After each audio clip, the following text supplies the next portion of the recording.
Welcome to you all our new execution video and strategy video.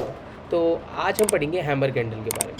आखिर hammer candle कहाँ पर बनती है, इसकी लॉजिक क्या होते हैं और ये क्यों बनती है, ठीक है। इन सब के बारे में पढ़ेंगे हम। हैमर जो कि आज के मार्केट में बनी थी और बहुत अच्छा मूव दे कर गई थी। तो हैमर कैंडल अगर आप देखोगे तो स्टार्ट करते हैं हैमर कैंडल को पढ़ना। तो अगर आप हैमर कैंडल देखोगे तो हैमर कैंडल बेसिकली 4 टाइप्स की होती है। ये एक तो ऐसी बनेगी, एक ऐसी होगी, ये 4 तरीके की हैमर है। अगर आप देखोगे इसमें स्ट्रॉन्ग कौन सी होती है हैमर, तो ये जो आपको ग्रीन वाली दिख रही है ये कंपेयर टू रेड थोड़ी सी स्ट्रॉन्ग होती है, मतलब कि थोड़ी सी एक्यूरेसी इसकी ज़्यादा होती है, ठीक है। अब ये हैमर कैंडल बनेगी कहाँ पे? हैमर कैंडल हमेशा आपको डाउन ट्रेंड के अंदर मिलेगी। डाउन ट्रेंड के अंदर हमेशा बॉटम सपोर्ट के पास मिलेगी हैमर कैंडल। और हाँ, अगर ये सपोर्ट के पास बनती है तो सपोर्ट के पास क्या होता है, इसकी एक्यूरेसी ज़्यादा होती है कि मार्केट बुलिश होने वाला होता है। तो अगर हम नीचे जाए तो हैमर कैंडल कुछ इस तरीके की होती है। ये होती है हमारी हैमर कैंडल जो कि नीचे बनती है, ठीक है। तो ये स्ट्रॉन्ग कैंडल होती है। इसका मतलब क्या होता है कि मार्केट डाउन ट्रेंड में था और यहाँ से बायर्स एक्टिवेट हो गए, बायर्स आ गए, मतलब कि मार्केट में मंदी वाले जो लोग थे वो भाग गए और जो तेज़ी वाले थे वो आ गए। और तेज़ी वाले आए हैं तो क्या हो गया कि ये जो हुई थी ये क्या हुई, मार्केट की ओपनिंग यहाँ से हुई, ठीक है। ओपन होने के बाद क्लोज़ यहाँ पे हो गई, ठीक है। और ये आपकी हाईएस्ट ओपनिंग हो गई और ये हाईएस्ट क्लोजिंग हो गई। तो बेसिकली इसका लॉजिक क्या था कि जो सेलर्स नीचे मार्केट ले जा रहे थे, ठीक है, वहाँ पर क्या हुआ, बायर्स एंटर कर गए। अगर हम देखें तो मतलब कि जो मंदी कर रहे थे, जो बेच रहे थे, वो क्या हुआ, एकदम से क्या हुआ, तेज़ी करने वाले लोग इसके अंदर एंटर कर गए। तो इसका बेसिकली ये होता है लॉजिक। तो ये होती है हैमर कैंडल। देखो हैमर कैंडल बेसिकली 4 टाइप की होगी, ये सारी हैमर कैंडल है। हैमर आपकी ऐसी भी हो सकती है जिसके अंदर इसकी जो बॉडी है, इसे हम बॉडी बोलते हैं, जो कि बॉडी है ये थोड़ी सी अपनी विक से नीचे रहेगी, या फिर आपको पूरी बॉडी अपनी विक के ऊपर मिलेगी, या फिर थोड़ी सी विक हाई होगी और ये बॉडी थोड़ी सी नीचे होगी पर बीच में नहीं होगी। बीच में होगी तो वो कैंडल दूसरी हो जाती है, ठीक है। और ऐसी और ऐसी ये आपकी होती है हैमर, ठीक है। अब हम पढ़ते हैं कि कैंडल तो ठीक है हैमर कैंडल बनेगी, पर हर एक कैंडल पे ट्रेड करने का एक लॉजिक होता है कि आपको कब ट्रेड करना है, कैसे ट्रेड करना है। ऐसा नहीं कि हाँ कि भाई बनते जा रही है, यहाँ पर बनी, हाँ ले लो, नहीं। हर एक कैंडल का लॉजिक होता है। अगर आप उसके रूल्स को फॉलो करोगे तभी आपको एक परफेक्ट मूव मिलेगा। तो इसका एक रूल है, इसके इंपॉर्टेंट रोल है, वो हम देखते हैं क्या होते हैं। तो इसके इंपॉर्टेंट रोल्स देखें तो इसके इंपॉर्टेंट रोल ये है कि अगर आप 15 मिनट्स और 5 मिनट्स टाइम फ्रेम में देख रहे हो तो आपको रेड कैंडल का मूव चाहिए होगा। मैं आपको सब बताऊंगा कैसे, ठीक है। और अगर आप बैंक निफ्टी में देख रहे हो तो बैंक निफ्टी में मिनिमम आपको 7 कैंडल का मूव चाहिए जो डाउन ट्रेंड की तरफ जा रहा हो, ठीक है। ट्रेंड कौन सा चाहिए, डाउन ट्रेंड, ठीक है। और आपको बैंक निफ्टी के अंदर कितनी कैंडल चाहिए, मिनिमम 7 कैंडल चाहिए, ठीक है। अगर हम देखें तो डाउनफॉल कितने पॉइंट्स का होना चाहिए, डाउनफॉल 120 टू 150 पॉइंट्स का होना चाहिए, किसमें, बैंक निफ्टी के अंदर, ठीक है। तो 5 मिनट्स और 15 मिनट्स के ये है, ठीक है। 15 मिनट्स में 5 कैंडल चलेगी और 5 मिनट्स में आपको 7 कैंडल चाहिए रेड, ठीक है। और डाउनफॉल पॉइंट कितना चाहिए, डाउनफॉल पॉइंट चाहिए आपको 120 टू 150 के बीच के अप्रॉक्स में, ठीक है। अगर हम निफ्टी में देखें तो निफ्टी में आपको कितना चाहिए, वही सारे रूल है सेम टू सेम, 7 कैंडल्स आपको चाहिए रेड कलर की, ठीक है, डाउन ट्रेंड के अंदर। और निफ्टी में पर इसके अंदर कितना पॉइंट था आपका, मिनिमम 120 टू 150, पर इसके अंदर कितना रहेगा आपका 50 पॉइंट्स, ठीक है। और डेली टाइम फ्रेम में देखें, अगर डेली टाइम फ्रेम में देखें तो आपको 4 कैंडल की फॉर्मेशन चाहिए। तो अब देखते हैं इसके एग्जाम्पल की कैसे होते हैं। तो ये इंपॉर्टेंट रोल्स होते हैं, इंपॉर्टेंट रोल्स और कंडीशंस है जिसको आप फॉलो करोगे तो हैमर कैंडल तब सक्सेसफुली ट्रेड करेगी। अगर आप इसे नहीं फॉलो करोगे तो हाँ, मार्केट नीचे जाया, यहाँ पे बनेगी, फिर क्या हुआ, थोड़ा ऊपर जाएगा, फिर से नीचे चले जाएगा मार्केट और आप खाओगे लॉस, बहुत अच्छा, ठीक है।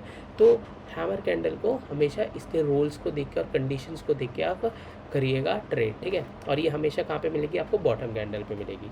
इसके बाद एक इन्वर्टेड हैमर भी होती है, वो भी सेम होती है। मैं आपको हैमर और इन्वर्टेड हैमर दोनों की स्ट्रैटेजी वीडियो डालूंगा, ठीक है। अब हम देखते हैं नीचे। तो सबसे पहले अगर हम नीचे आए तो देखो मार्केट में क्या हुआ, मार्केट जो था ये स्टॉक का है, मैं आपको अभी इंडेक्स पे भी लेके जाऊंगा जो बैंक निफ्टी का है, ठीक है। स्टॉक में देखिए कि क्या हुआ, स्टॉक में ये हाई लगाया यहाँ पर, हाई लगाने के बाद क्या हुआ, यहाँ से यहाँ तक देखिए कितना अच्छा मूव मिला, और यहाँ पे देखिए 1 2 3 4 5, यहाँ से देखिए एक दो बीच में ग्रीन कैंडल मिलेगी, ये जो देख रहे हो एक दो ग्रीन कैंडल मिलेगी, पर हम इसे भी काउंट करेंगे। क्यों काउंट करेंगे? क्योंकि इसने प्रीवियस कैंडल की हाई और लो को हाई को ब्रेक नहीं करा। अगर ये प्रीवियस कैंडल की हाई को ब्रेक करता, ठीक है, तो मार्केट का यहाँ से बुलिश सेंटीमेंट होता है, पर एक भी बार इसने हाई को ब्रेक नहीं करा। देखिए आप यहाँ पे था मार्केट, यहाँ से यहाँ तक आपको कितने का मिला, कम से कम 268 पॉइंट्स की आपको मूवमेंट मिली है। अगर आप देखेंगे इसके अंदर तो देखिए ये पूरा क्या था, डाउन ट्रेंड के अंदर आके आपको यहाँ पे 268 पॉइंट्स की यहाँ से यहाँ तक क्या मिली, मूवमेंट मिली। अब क्या हुआ, जैसे ही मूवमेंट मिली तो यहाँ पर अगर आप देखो तो यहाँ पर क्या बनी, हैमर कैंडल, और ये हैमर कैंडल जैसे ही बनी, इसका जो स्टॉप लॉस होगा, जो स्टॉप लॉस आप लोगे वो क्या होगा कि हैमर कैंडल के बॉटम में आपका स्टॉप लॉस होगा। अगर जब भी आके दूसरी कैंडल आपको स्टॉप लॉस टच करती है, आप एग्जिट कर देना, ठीक है। तो ये देखिए हैमर कैंडल यहाँ पर बनी, और उसके बाद आप मूव देखिए, ठीक है। अब देखते हैं नेक्स्ट एग्जाम्पल। तो नेक्स्ट एग्जाम्पल ये है जो कि आज बैंक निफ्टी पे बना था 22 जून को। अगर आप देखोगे तो 22 जून को ये बैंक निफ्टी के अंदर बना था। तो देखिए बैंक निफ्टी में क्या हुआ कि यहाँ से यहाँ तक क्या हुआ, आपको मूवमेंट मिली। कितने पॉइंट की मूवमेंट मिली, ये आपको अप्रॉक्सीमेटली 190 पॉइंट्स की मूवमेंट थी यहाँ पे, ठीक है। 190 पॉइंट्स की यहाँ पे मूवमेंट मिली, और मूवमेंट निफ्टी के अंदर क्या हुआ, आपको मूवमेंट मिली। निफ्टी में हमारा क्या था, मैक्सिमम अगर आप ऊपर जाके कंडीशन देखोगे तो कंडीशन थी 55 पॉइंट्स की, ठीक है। बैंक निफ्टी की नहीं, ये निफ्टी की थी, तो 55 पॉइंट्स की कंडीशन थी, और हमें कितना मिल रही है, 95 पॉइंट्स, ठीक है। यहाँ पे अगर आप देखोगे 96.85 पर आपको यहाँ पर क्या मिली, एक डाउन ट्रेंड का मूव मिला। डाउन ट्रेंड का मूव आने के बाद यहाँ पर हैमर कैंडल बनी, ठीक है। यहाँ पर क्या बनी, हैमर कैंडल, और ये जो हैमर कैंडल बनी है ये हमेशा सपोर्ट के पास बनेगी। जो ये देखिए लाइन जा रही थी, सपोर्ट था, सपोर्ट के पास आकर जैसे ही, अगर आप यहाँ पे भी देखोगे, यहाँ से यहाँ पे भी आपको 50 से अबव पॉइंट्स का मूवमेंट मिल गया था, ठीक है। यहाँ पर हैमर कैंडल बनी, और देखिए क्या मूव देके गई, बहुत अच्छा मूव मिला ये हैमर कैंडल की तरफ से। और आपका स्टॉप लॉस क्या हुआ कि स्टॉप लॉस हो गया हैमर के कैंडल के नीचे, और ये हो गया आपका पूरा टारगेट कैसे आपने अचीव करा कि कोई भी कैंडल प्रीवियस लो को अगर कर देती है क्लोज, तो वहाँ पर आप एग्जिट कर जाओगे, ठीक है। जैसे कि यहाँ पर देखिए एक वन वे मूव टारगेट मिला, और जब यहाँ पर आए तो इस कैंडल ने इस कैंडल की प्रीवियस लो को क्या कर दिया, क्लोज कर दिया। फिर ये वाली कैंडल ने क्या करा, प्रीवियस लो को क्लोज कर दिया, तो ये एग्जिट कैंडल होगी, ठीक है। अब हम देखते हैं नेक्स्ट, ये था निफ्टी में। अब हम देखेंगे बैंक निफ्टी में।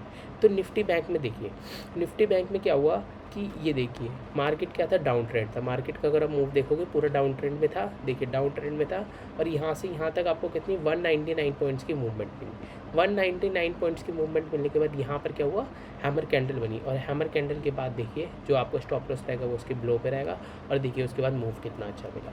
नेक्स्ट हम देखते हैं, तो नेक्स्ट फिर से निफ्टी के अंदर वही सेम है कि आपको दिखाया था, ये बिल्कुल सेम टू सेम चार्ट है जो हम ऊपर दिख कर आ रहे हैं। नेक्स्ट एक सेकेंड, हाँ एक ही है, हाँ। तो ये निफ्टी के अंदर यहाँ पर एक हैमर तो मिल रही थी, हाँ। एक और बात कि एक हैमर तो यहाँ पर भी मिल रही थी, तो यहाँ पर क्यों नहीं ट्रेड लिया। तो देखिए कि अगर आप देखिए, ये देखिए हैमर कैंडल क्या है, हैमर कैंडल की एक्यूरेसी जो होती है कि 10 में से 8 बार आपको प्रॉफिट देगी, पर 2 बार ऐसा हो सकता है कि 2 बार वो प्रॉफिट दे पर छोटा दे, या फिर आपको ना कि लॉस पे भी ना कट करा हो, प्रॉफिट पे भी बिल्कुल एक एवरेज पॉइंट पे आपको कट आउट करना पड़ा होगा, जहाँ पे आप ना लॉस एंड प्रॉफिट में गए होंगे, ठीक है। तो कभी कभी क्या है, 10 में से 8 बार इसकी एक्यूरेसी है, और 2 बार क्या होते हैं, कभी कभी फेल हो जाती है, फिर छोटे छोटे से टारगेट देती है। तो देखिए यहाँ पर क्या हुआ कि यहाँ से यहाँ तक में क्या हुआ, मार्केट ने 50 पॉइंट्स की अब मूवमेंट दे दी थी। फिर क्या हुआ, यहाँ पर एक हैमर कैंडल मिली, क्या ये फेल हुई, नहीं फेल हुई। क्या हुआ, यहाँ पे स्टॉप लॉस रखा, और देखिए इससे क्या हुआ, इससे हमें क्या चाहिए था, एक अबव कैंडल क्लोज करे। जैसे ही कैंडल क्लोज करी यहाँ पर, जैसे ही कैंडल ऊपर गई इसके, यहाँ पर ट्रेड बना, और देखिए यहाँ पर नेक्स्ट कैंडल का छोटा सा मूवमेंट मिला होगा। छोटा सा मूवमेंट मिलने के बाद जब ये कैंडल रेड बनी, तो नेक्स्ट कैंडल ने क्या हुआ कि ये पूरी इसने प्रीवियस कैंडल को क्लोज कर दिया, और जो प्रीवियस कैंडल को जब क्लोज करा तो क्या हो गया, ये जो पॉइंट था यहाँ पे क्या था, प्रॉफिट एंड लॉस वाला कंडीशन। तो 10 में से 2 बार ये कैंडल आपको क्या करेगी कि आपको एक ऐसी जगह पे मूवमेंट देगी जहाँ पर आप लॉस में भी नहीं जाओगे, प्रॉफिट में भी नहीं जाओगे, आपको बीच में कट आउट करना पड़ेगा। लेकिन क्या हुआ, फिर से ये हैमर कैंडल मिली, और फिर से देखिए कितना अच्छा मूवमेंट मिला। तो हैमर कैंडल का यही है कि हैमर कैंडल की कुछ रूल्स एंड कंडीशंस है, अगर आप इस कंडीशंस के साथ अगर फॉलो करोगे तो आप हमेशा हैमर कैंडल के अंदर एक अच्छा मूव को कैच कर पाओगे। तो आज के लिए इतना ही, और नेक्स्ट वीडियो जो आएगी वो हमारी होगी इन्वर्टेड हैमर में। ये थी हमारी हैमर कैंडल बनने के लिए। जय श्री राम, मिलते हैं नेक्स्ट वीडियो में।